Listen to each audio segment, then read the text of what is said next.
নির্বাচনের দুটি সম্ভাব্য সময় জানালেন প্রধান উপদেষ্টা। অন্তর্বর্তী সরকারের প্রধান উপদেষ্টা ডক্টর মুহম্মদ ইউনূস বলেছেন, পরবর্তী সাধারণ নির্বাচনের সম্ভাব্য দুটি সময়সীমা রয়েছে। একটি ২০২৫ সালের ডিসেম্বর অথবা ২০২৬ সালের মাঝামাঝি। তবে জনগণ কতটুকু সংস্কার চায় তার উপর নির্ভর করছে নির্বাচনের তারিখ। শনিবার ৪ জানুয়ারি রাষ্ট্রীয় অতিথি ভবন যমুনায় ব্রিটিশ এমপি রূপা হকের সঙ্গে সাক্ষাতে নির্বাচনের প্রসঙ্গে আলাপকালে তিনি একথা জানান।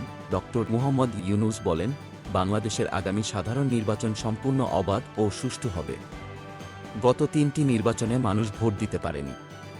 সেখানে ছিল ভুয়া সংসদ, ভুয়া এমপি ও ভুয়া স্পিকার। তিনি বলেন, দেশের জনগণ এখন তাদের কণ্ঠ ফিরে পেয়েছে। তাদের কণ্ঠ জোরপূর্বক ছিনিয়ে নেওয়া হয়েছিল। এ সময় ব্রিটিশ এমপি রূপা হক আগামী সাধারণ নির্বাচনের সম্ভাব্য তারিখ, বাংলাদেশের অন্তর্বর্তীকালীন সরকার কর্তৃক গৃহীত সংস্কার উদ্যোগ এবং রাজনৈতিক দলগুলোর অংশগ্রহণ প্রক্রিয়া সম্পর্কে জানতে চান।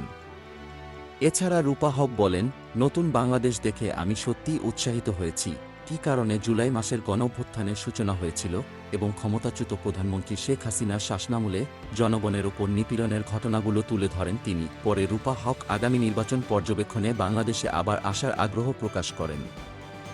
সাক্ষাৎকালে ঢাকায় নিযুক্ত ব্রিটিশ হাইকমিশনের ডেপুটি হাইকমিশনার ও ডেভেলপমেন্ট ডিরেক্টর জেমস গোল্ডম্যান উপস্থিত ছিলেন। Desk report, BE news.